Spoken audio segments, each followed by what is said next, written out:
Hello, my name is Tom, and today we're going to be talking about BreadTube. For the unfamiliar, BreadTube is a term that surfaced a few years ago to describe a genre of online content creators. These guys are political in nature. They usually come from a leftist or socialist perspective. Names like HBomberGuy and ContraPoints come to mind. Basically people who make essays about different games or movies or pieces of media or societal trends and comment on them from their political perspective. But this genre also includes other kinds of content creators like streamers. For example, Vosh. Now, Vosh is a rabbit hole in his own right, but rather than focus on the king of filing his taxes on time, today I'd rather focus on someone who came from his community, named Xander Hall. Now, unfortunately for Xander, he's not exactly the most popular guy in terms of views or monetization, but he still has a certain air around his name. It's a name you've probably heard if you've spent time watching a lot of different people on YouTube. Anyway, thank you for the $5, Delanceur. I appreciate it. Very kind of you. We have made $5 so far this stream. Hour and 15 minutes, $5. All right. Can I have your autograph, Mr. Bubbly?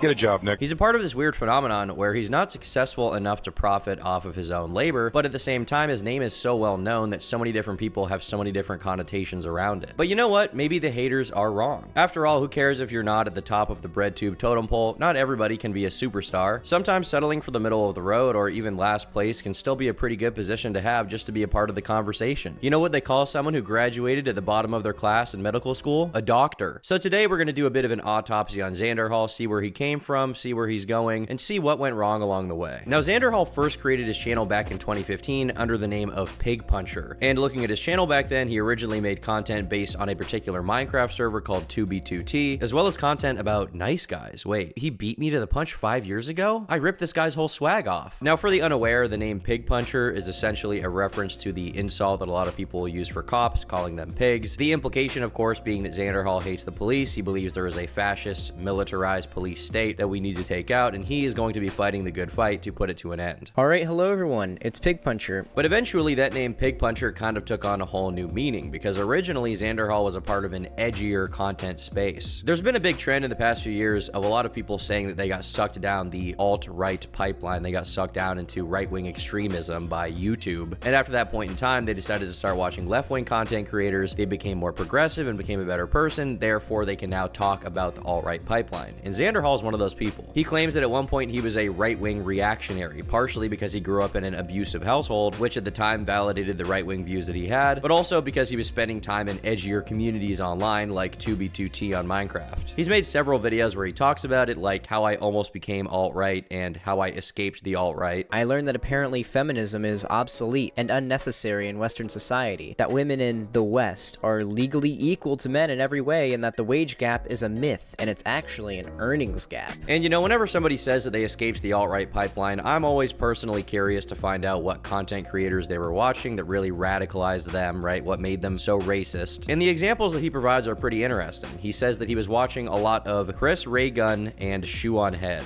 Yes, some of the most racist alt-right content creators of all time. I can see how, it happened. I was watching a lot of Chris Ray Gun back in the day, and you know what? Within a couple days, I started to hate black people. Do you guys remember that moment when Chris Ray Gun dropped the musical There Ain't No Rest for the Triggered? And then all of us went to a Klan rally, and Richard Spencer was there, and David Duke was there, and we were all chanting about how we won't be replaced. I remember that moment. I was there. I was throwing up Romans like crazy. You guys would not believe it. Now, Xander Hall says he was eventually pushed away from conservatism after watching the JonTron versus Destiny debate, and he began watching Destiny's content before becoming an ally for the left. And it's at this point that his political ideology really begins to solidify. A lot of his views are basically what you would expect from a left-leaning person, you know, being pro-gay, I guess, pro-rights or whatever, you know, whatever left-leaning people think, I don't know. A lot of his views are basically the kind of stuff you would expect from a typical left-leaning person in the United States, but he also has some other unique perspectives. For example, he's previously called himself an anarchist. There are some crazy stream clips of him talking about how he feels about the world, and to me, it's almost impossible to understand what exactly he's trying to communicate with all of these buzzwords. Listening to some of these conversations is like an alien language. They are throwing out runes and hieroglyphs, and frankly, I don't even think they know what they're talking about because they can't explain it very well. You're saying I'm not an anarchist because the society I want to achieve is an anarchist society, but I want to implement a transitionary market socialist state between then and now. And the comparison I'm making is literally cringing right now. And the comparison that I am making right now, is that Marx and basically every competent socialist or communist I can think of agreed that capitalism was a good transitionary state between mercantilism or feudalism and socialism or communism. But as with the inherent nature of constantly live streaming debates on hypothetical scenarios, Xanderhal has gotten himself into a little bit of hot water, with one of the best and funniest examples being when he got tricked somehow into supporting a genocide of disabled people on a moon colony because he wanted to consume their flesh. I don't know. It's just, it's a different world out here. Yeah, I mean, at that point, I think it'd probably be fine. So you would support a holocaust of disabled people on a moon colony? I mean, yeah, if they were basic, well, obviously I don't support it for animals, but I mean, if it turned out their human meat was really good, had no health problems, and I was like, yeah, I want some of that human meat, then yeah, maybe. Now, as Xander would begin to grow more and more in the BreadTuber left-leaning streaming space, he would naturally become more associated with streamers of that caliber, like Vosh. The two of them started to do collabs more and more often. Xanderhal would have him on his streams, Vosh would have Xanderhal on his streams, and Vosh would even make several videos defending Xanderhal from some of his earlier controversies. But eventually, this realm of left-leaning content creators was not enough for Xanderhal. He wanted to grow outside of that. And so he set his sights on a new realm, the drama commentary rant community. You see, Xander contended that the commentary community was not nearly left-leaning enough. Leftists need to infiltrate the YouTube drama community. The YouTube drama community is, at best, marginally center left-leaning, and at worst, full-on, like, reactionary alt-right, like with Keemstar. That is so true. I was there. I was at the rally. I saw Keemstar give a speech about how Tumblr immigrants are invading Reddit and we need to keep them out, and frankly, I agree with him. But obviously, this kind of attitude towards content creators led to a lot of conflict. Xanderhal, on one hand, was saying that most drama YouTubers were racist, or at the very least, relatively conservative. And on top of that, he also made the case that he wanted to cynically infiltrate the commentary community to spread his beliefs. At the time, a lot of people were not huge fans of this approach, and they found it to be, dare I say, cringe. And at the time, I also found it pretty annoying because, frankly, the majority of drama channels just don't talk about political issues, especially in any kind of serious sense. They stick to really just making fun of whatever drama is currently happening without dipping their toes into anything too serious. Because, frankly, who wants to hear someone like Moist Critical talk about politics? Who wants to hear someone like Mudahar talk about politics? The answer is no one. Instead, they stick to discussing whatever drama is currently in the zeitgeist, to making fun of things. In my estimation, as a guy who talks about this stuff, the audience for drama content does not want to see drama creators talk about political issues. If they did, they would be following political content creators. Instead, they would prefer to see whatever creator they're watching talk about whatever's going on and then move on with their day. But Xanderhal had a very different view of things. He felt that he needed to use his influence to move behind enemy lines deeper and deeper and deeper and make sure that everyone was hashtag blue-pilled. There is not any leftist representation in the YouTube drama sphere, and I plan on getting into that quite hard. When there is YouTube drama happening, like non-political YouTube drama happening, I'm going to worm my way into that shit, and I'm going to give my takes on it. I'm going to try to build myself into that community. I feel like even if you're thinking this, saying it openly is kind of a bad move. If your goal is to infiltrate any community, I feel like openly saying you're trying to undermine them and their content in order to like move your politics into it is kind of a bad move, especially when you're coming out guns blazing, insisting that these people are political when they insist that they are not. Realistically, the way to quote-unquote infiltrate any community is just to make good content in that realm and then befriend content creators from that realm, and then hopefully, you know, if you think you have some better ideas than those people, you can have some discussions with them on live stream or in private, and you can talk about how you feel and kind of duke it out a little bit. But it doesn't have to be some super insidious thing. But apparently Xander was making some big progress in this community, okay? He had some big wins. That is good. This is a win. I will do everything in my power when I am large enough to try to get him on my channel for a talk. That would be a big win. I mean, wow. Guys, he followed me? Mudahar followed me? On Twitter.com, now known as X, formerly known as Twitter.com, Bird app, now known as X. This is big. This is a big win. The revolution is almost here.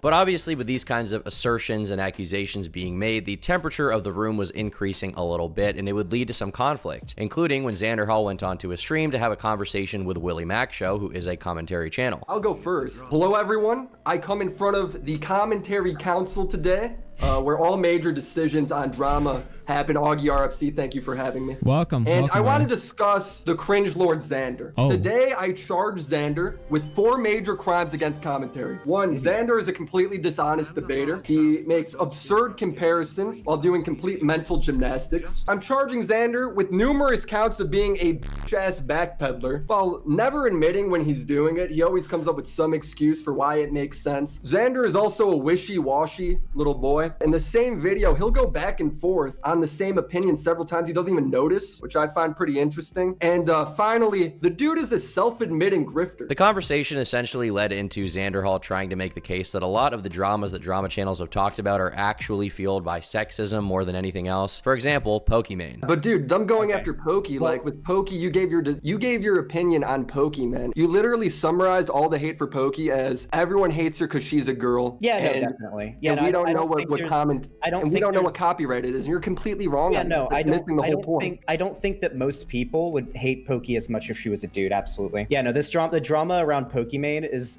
probably some of the biggest nothing burger I've ever seen in my life. And while even I can admit that in any drama, there is some small demographic of people who are hating on someone specifically because of their intrinsic attributes. Like if you're talking about a man, there will probably be some people who are like, all men are like this. If you're talking about a woman, there will definitely be some people who are saying all women are like this. The idea that the entire drama came down to that is just dishonest to me. Pokimane had filed a copyright strike against Boblax. Pokimane had also gotten into an entire back and forth with a YouTuber named It's a Gundam where she was accused of targeting his sponsors. However you feel about these particular dramas, you cannot deny that these were big points of contention and there was substance beyond Pokimane is a woman. But Xander Hall, even in this conversation, admitted that he didn't really know what he was talking about. And with that, the commentary community infiltration basically died. But thankfully, he still had ties to other content creators. He had a wealth of connections in the streamer space that he could talk to, people that he could build bridges with to be seen outside of his little realm, like Destiny. Except that didn't last for very long because Vosh's girlfriend and head mod were partially responsible in trying to get Destiny banned. They were specifically reporting him, telling other people to report him. They were clipping him out of context and being like, go report his streams right now to get him banned. And as a result, when Xander Hall went on Destiny's stream to argue why he should still be friends with Vosh, it didn't go that well. However, Vosh talked to her in private and was like, "This isn't okay." Yeah, after it He happened, said but it's not sure. good.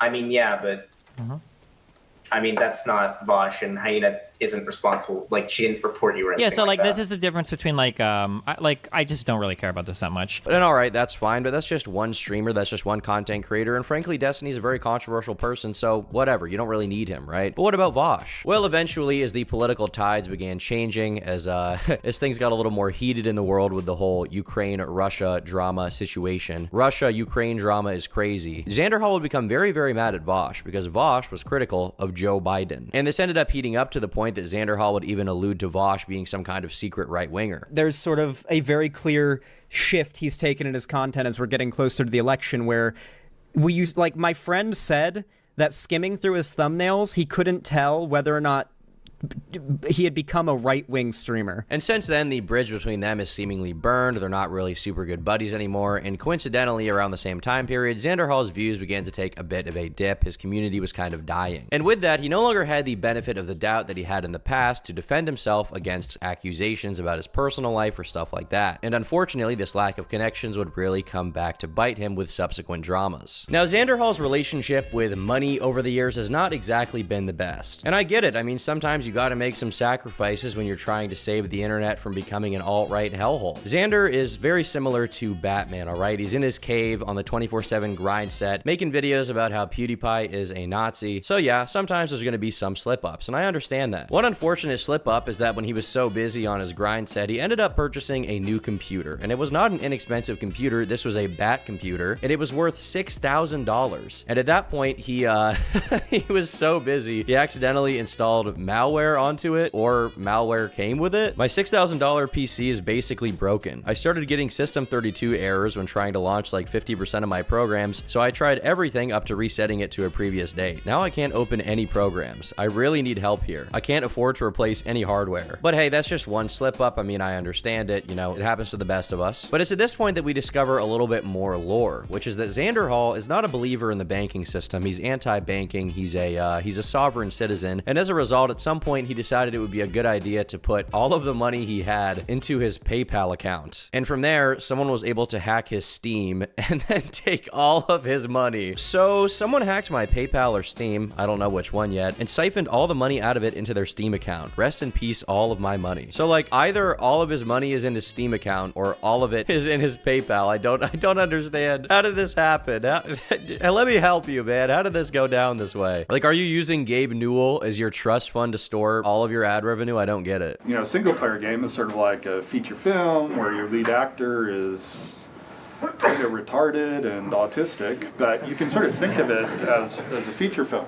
Now, obviously, a lot of people in his audience were very concerned by this prospect because they're like, oh, our boy is losing all of his money. But at the same time, they had a lot of questions. So when he was asked, hey, shouldn't your bank be able to intervene with something like this? He responded by saying, I don't use a bank. I use PayPal. I just don't believe in it. Me, bank, bad. PayPal is who I trust to keep all of my money, all right? I'm putting it all on black. I'm putting it all on PayPal. Now, these wacky financial debacles would unfortunately be a bit of foreshadowing to Xander's next drama involving his girlfriend. And I will say, you know, I do feel a little bad for him there, okay? You know, there are crazy women out there. They exist. And, you know, now and then you make a poor decision, okay? I understand a little bit, but we're going to get into it a little bit here. So basically, Xander was dating this woman named Lanny. Everyone say hi, Lanny. So according to Xander, you know, they start dating, things are going well, and eventually he moves in with her to get away with his mother because his mother was abusive. But Lanny is a public figure in her own right. She's got a Twitter account. She's got a lot of opinions on the world at large. And as a result, she got into a few beefs. And so she is dating Xander Hall, but at the same time, she's kind of representing him because she's getting into drama with these other content creators in his space. But Xander, as a true Sigma male, was like, listen, you know, I'm dating this girl, but she's doing her own thing. She's getting in her own drama. I can't control what's going on here. I don't know. Wait, who is Lanny in your chat? Lonnie's my girlfriend. Well, tell her to stop talking shit about me then. Okay, sorry. But I can't control her. Wait, I can't control. Wait, then you can't control me talking shit about her. What the I can't, listen, I can't control women. I don't have that power, all right? I don't have to. Stop protecting them. Treat them like equal people, all right? And in regards to not being able to control his girl, he was actually more right than he may have realized, because a few months later, it would be revealed that Lanny was apparently running around on him, which I do feel bad for him there. And also, no. And also stealing his money for her meth or crack addiction. I feel bad for this. This sucks. I do feel bad for this guy. I'm not gonna lie. I feel bad for this guy. This is not good. I feel bad for him. I don't even want to shit on him for this. I'm just like, that sucks. That blows. That's like, you know, you really had a bad pull. I get a bad pull once in a while. We're gonna have a bad pull, but that is a particularly bad pull. Now these accusations came out. There's some big drama going on, and Lanny herself would end up releasing a long twitlonger where she would kind of respond to the drama. At some point while I was gone, Xander Hall packed up his computer and moved back into his mom's house, and when he did, he took the cat with him. On his way out, he also decided to completely trash our bedroom, which more or less meant he trashed my room. I didn't hear from him at all, except when he would text me to complain about how awful his mom's house is, and how she won't let him go anywhere, and how he is miserable because she won't get him any vapes or weed cartridges. Rookie mistake there, Zan, all right? Weed is out of the picture. Zin is back. And this is also somewhat understandable. You know, we all have our nicotine addiction. We all have our things that we fiend on. But at the same time, look, Xander, vapes are old school, all right? We're done with vapes. What we're into now is Zin. A vape is like a pacifier for a baby to suck on, all right? All the babies these days are vaping. All the men, we're doing this guy, all right? I even got a sign. Look at this. Can you see it? It says Zin. It says Zin on the sign. The sign says Zin. Even he likes it, okay? Look. Oh, yeah, there you go. Chomp on that. Yeah, dude, chomp on that thing. Oh, spit it out? You're so ungrateful. So after falling victim to America's widespread drug epidemic by proxy, Xander Hall was still looking for new content creator connections, and he would eventually find it with Tipster and Keffels, two people who I have covered quite a bit on my channel in the past and are definitely some funny associations to different degrees. Tipster, of course, mostly just being a fat, embarrassing guy who makes really bad commentary videos and generally has bad takes. Cheers my dudes.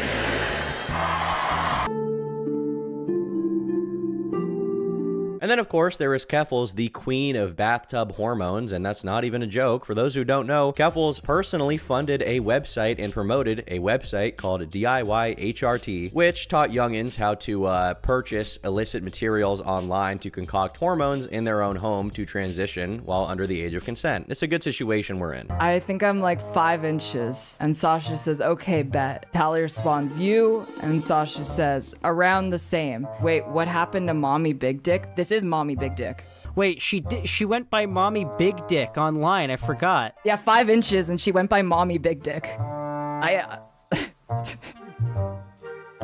I gotta find Mommy Average Dick. I bet she's out there in the world. She's probably real humble about it. When I made my my diss track about Tipster, Xanderhall actually called me out. He said Keffels was living in my head rent-free. All I could interpret this as is, I'm sorry if you hear this, Turkey Tom, but this is just evidence that Keffels lives in your head beyond rent-free. You are paying her to live in your head. I don't even know how we could say something like that about me. I thought that we were bros. I've been trying to advocate for him for a long time. Xanderhall, you've broken my heart personally. I am legitimately about to tear up. It's not good. You still love me, right? Do you still love me? You wouldn't abandon me, would you? No, you wouldn't do that. You wouldn't do that. No.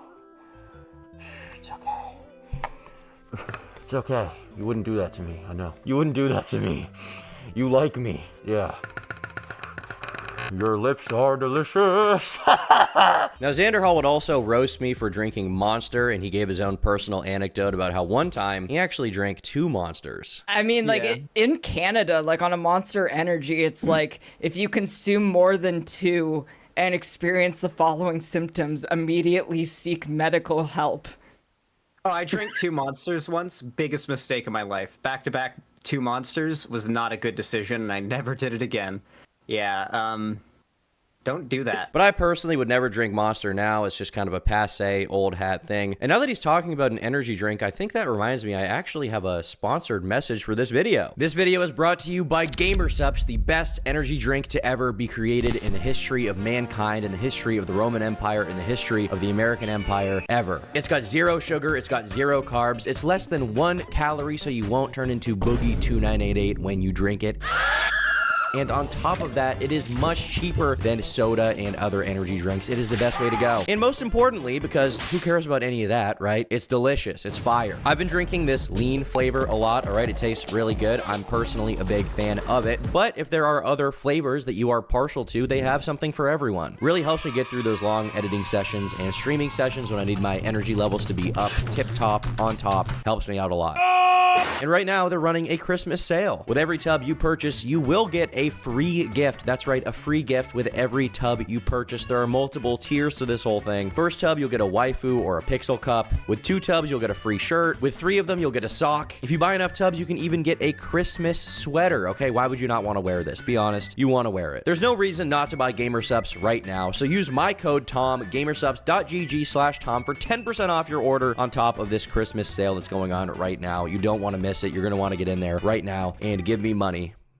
I want it. Thank you. Unfortunately, though, very, very sadly, Xanderhall was forced to burn the bridge with Keffels after they associated themselves with known alt-righter Shoe on Head. Known racist, known Nazi, known far-right extremist, pusher of ideology of the white man. The white man? Pusher of ideology of the white man. That's who Shoe on Head is, as we all know. And there were some bad associations going on here, all right? Xander had to call it out. Basically, what happened was Shoe on Head had made a tweet criticizing the fashion brand Balenciaga, sort of memeing on them, because there was a big controversy at the time where they had this weird avant-garde ad campaign, but the ad campaign had like weird images of children next to alcohol, and they were like holding stuffed animals. There was like BDSM gear involved. It was a whole thing. And there were also actual documents that were intentionally left in this photo shoot about virtual CP. Like, there was some very weird stuff going on with this ad campaign. A lot of people were talking about it, but Xanderhall did not agree with this criticism Shoe was making. He thought that this was a right-wing hysteria thing, and as a result, he said that Shoe was using her massive audience platform to provide the neo-Nazis in her audience with fodder that they can use to justify the murder of gay people. I think that's true. I think that's completely right. I don't think there's any, I mean, I think that you're right. I think that you're right.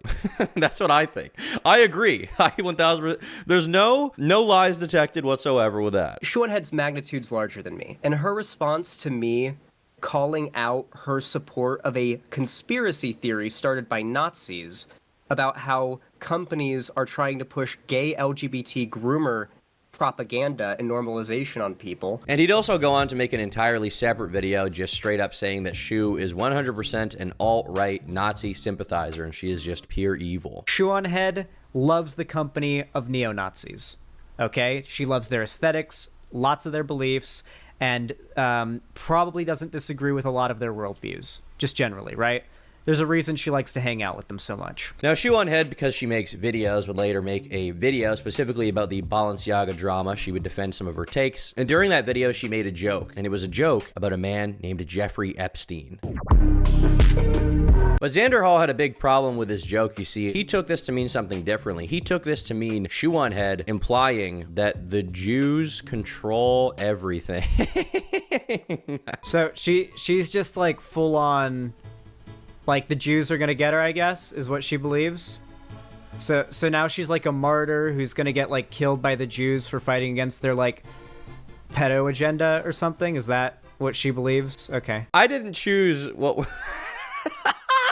It's not my fault, okay? Look, he said it. What am I supposed to say? Keep in mind, Xander Hall had been relatively friendly with Shu on Head for a while up until this point, is my belief. But for some reason, when she called out Balenciaga for this, like, weird ad campaign, he flipped the entire script on her. I don't really get it. It's very odd to die on this hill. I will say, I don't think that he was actually, like, intentionally backstabbing her. I think he genuinely thought that he was telling the truth and that she was, like, falling down some weird alt-right rabbit hole because of his past alt-right pipeline phase or something. Like, I don't think that he thought he was backstabbing her. I think he actually thought he was in the right in this drama. But Xander was on a bit of a hot streak with burning bridges. I mean, he got Bosch, then Shu, Keffels, and Tipster apparently are not really in his orbit anymore. But obviously, however you look at it, I mean, this is a lot of content creators that he's burning bridges with, even though I would argue with some of them it's a good thing, and with some of them it's not a good thing. He was burning bridges with a lot of his niche. But at this point, the analytics were taking a bit of a hit even more. Xander Hall's channel was sort of falling off, so to speak. It was plunging into a downward spiral as less and less people wanted to watch him over time. And I'd imagine he was probably in a bad headspace here. He's probably thinking like, all right, well, I'm hated by almost all of BreadTube. My views are dwindling. I put my money in PayPal and it all got stolen. My computer is a brick. How could it get worse? And then it got worse. So in August of this great year, 2024, DMs would be leaked by Xander Hall's former editor that were pretty insane. They were pretty insane. He had basically been withholding her pay as he was making less and less money each month. He couldn't afford an editor. And at the same time, he was becoming increasingly unhinged as the walls were closing in. And as a result, he started saying some very crazy things in his Discord DMs with her. Now, Xander Hall was supposed to be paid by a political organization called Progressive Victory, or PV. They were supposed to pay him, and apparently he gave them the wrong routing number to his bank account or the wrong information, so it didn't hit his account, and this was his reaction. Okay, so I think I'm freaked. Still no money, and it still doesn't show as pending in my bank account. Okay, the number was wrong. Confirmed. The $4,000 went to some rando. It has to be stopped. Cherry. ASAP. Emergency. I am now homeless. Cherry.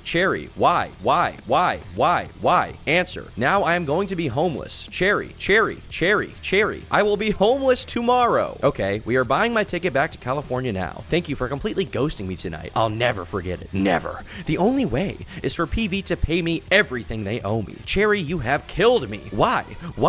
Just why? Please. When you are back online, we need to have a conversation about your future employment. So obviously these DMs are a very startling thing to wake up to. You know, Cherry's feeling a little bit distressed, and eventually she would come back online and confront him about not getting paid for the work that she was doing for the channel. You probably won't even pay me this month. Why do you think I won't pay you? Tell me why you think I can't and how it makes me bad. You didn't last month. Why? Say it. Why couldn't I pay you? And how does the reason make me an asshole? I'm going to get evicted this month at this rate, Cherry. We have not made enough money. I can't change that. I like how Xander harnesses his inner Walter White in these Discord messages like, say it. Say my name, Cherry. Say how broke I am. You know, to express a little bit of sympathy here and maybe give a little bit of advice instead of just relentlessly shitting on him, I would say if you're so broke that you're going to get kicked out of your residence, you probably just shouldn't employ editors. Like, controversial opinion, but if you can barely pay rent, you should probably just be editing the videos yourselves, especially if you are a full-time content creator. I mean, this guy is streaming like maybe 30 hours a week in total. You surely have some time outside of that after you're done stream to clip up the streams and put them on YouTube. It can't be that hard. This isn't like high concept graphics editing and like, you know, After Effects where you're doing all this crazy stuff. You're just clipping your streams and putting it on YouTube and making thumbnails. Like, you can do that. But at this point, Xander's really flying off the handle. He's talking about he's talking about wanting to beat Keffels to death with a gun. And his own editor's like trying to convince him, like, Zan, don't do it. Xander Hall, listen, it's okay. You don't have to do this. He's like, no, someone must pay. He sounds like an anime villain. I have to stop her heart. Zan, calm down. Stop. Stop. Please. I will never be happy until someone is for this. Ideally, Keffels. I will end her. What's her address? I want it. I want to know where she's at. I hate all of them, Cherry. I want all of them to... I would end Keffels in a heartbeat. I wouldn't even shoot her. I'd beat her. Like, how do you even talk to someone after that? If I was talking to someone and they started ranting about wanting to stop someone's heart, I would probably just not. I would just be like, I'm done. Be like, we're out. You know, our time has come to an end. Your demons are greater than I am able to handle. And now that brings us to present day with Xander Hall. His views are still dwindling. The money is getting tighter and things are unfortunately not looking the best. Around a month ago, Xander booted up a live stream and started talking to chat about how grim things were looking. Video by video views and engagement, for that matter, have dropped substantially. If you check this out, you can see newest uploads this upload's actually doing all right. You know it's over when they start pulling up the YouTube stats page, all right? Whenever a YouTuber starts showing their audience just their straight up analytics, like, it's over. You're basically showing the audience your butthole. Like, do you want to show the audience your butthole? I don't think so. I don't think you need to do that. The husk of an audience that still remains has now become their therapist to rant to about how it's Jover. So it's not even just YouTube demoting my videos more. People are clicking my videos less. And there's very few dislikes. Yeah, very few dislikes. No one's unsubbing. I'm gonna be honest here, champ. Can I call you champ? Is that okay? I don't know. I mean, you did hate on me earlier. You said I was cringe. You said I was, you know, letting Keffels live rent-free in my head, which is true. She is my perfect queen. It's like in my mind, I've got like 3 beautiful ladies. It's Keffels, Chris Tyson, and Hulk Hogan, and they're all just meshing. But look, people are undoubtedly clicking your channel less because your thumbnails are very bad, and so are your titles. Like, I'm just looking at his thumbnails here, and they're mostly a mess of like different words and images where it's not really clear what the focus is or what I'm supposed to click on. Once in a while, he'll have one that clearly does better, like this Matt Walsh one, how Matt Walsh's fans realize he's a liar. This one is better because it is a picture of Matt Walsh and just some text, right? Like, that one did better. But then, like, the next one is a picture of Legal Eagle. You can barely see him. It says suing the FBI. And then there's this like little text box at the bottom that you can't even read. It's not a good title or thumbnail. Why would anyone click this? YouTube is not demoting your channel because they personally hate you. It's because you're not putting enough work into optimizing the YouTube game. If you want to be successful on YouTube, you got to play the YouTube game. You got to try to make your content the best it can possibly be with good thumbnails, good titles that are catching people's attention. You have to make the actual content and commentary good as well once they click into that so they don't just click off. If you want to just cross your arms and say, no, I want to do it my way, I mean, you know, you get what you put in. YouTube's just not telling you guys when I go live or upload. So that's pretty rough. Hopefully this stint of YouTube hating the channel ends, but if it doesn't, I'm gonna be completely real with you guys. If it doesn't, by the end of the year, channel's done.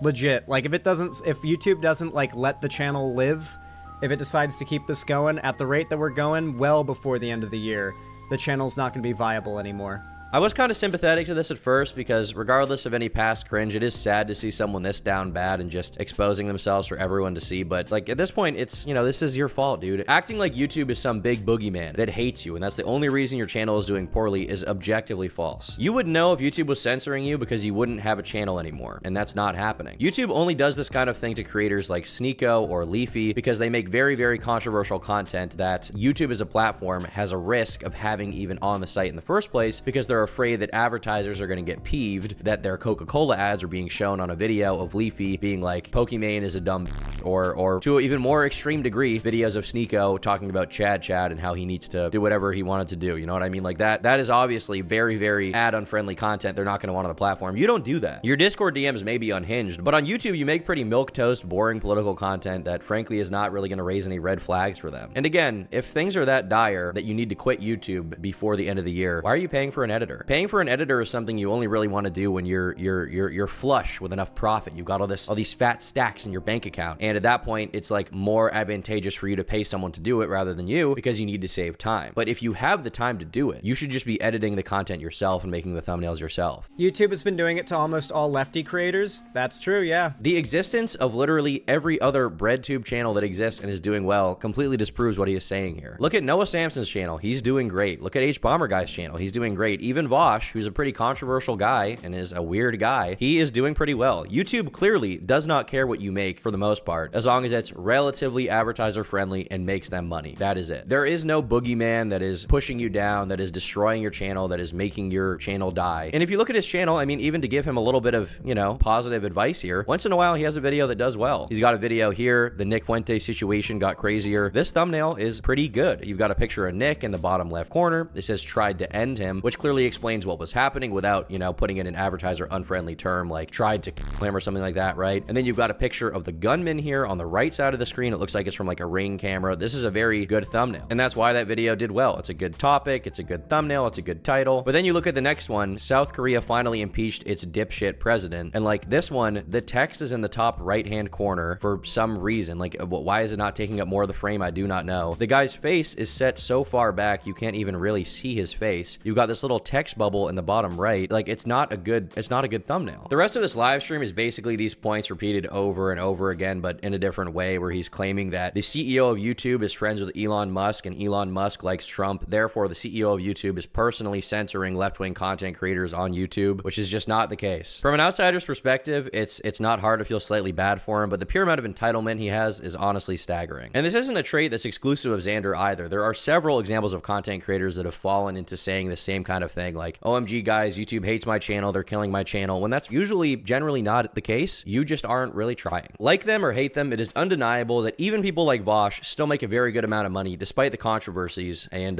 proclivity towards horses and short stack goblins. Xander Hall saying there has to be some kind of grand conspiracy on YouTube to censor him is pure cope, because frankly, he can't make his content interesting enough for people to want to click on it. The BreadTube genre is very profitable. There are plenty of channels that make a ton of money in AdSense, and if you see these guys' Patreons, like look at H-Bomber Guy's Patreon, look at ContraPoints' Patreon, they're making bank. So at the end of the day, this is a situation where Xander Hall is just not that good at YouTube, and that is why his channel is failing. But you know what? Never say never. Who knows where he'll be in a couple months to a year or 2 years. Maybe he'll be one of the biggest BreadTube creators in the genre. Who knows? Maybe he'll watch this video. Maybe my advice will impart some wisdom to him, which, to be clear, even though I don't really like this guy, I think I'm giving some pretty good advice. So yeah, that's about it. Thanks for watching the video, and use code TOM at gamersubs.gg/Tom. They're having a Christmas sale. Whoa! Bye.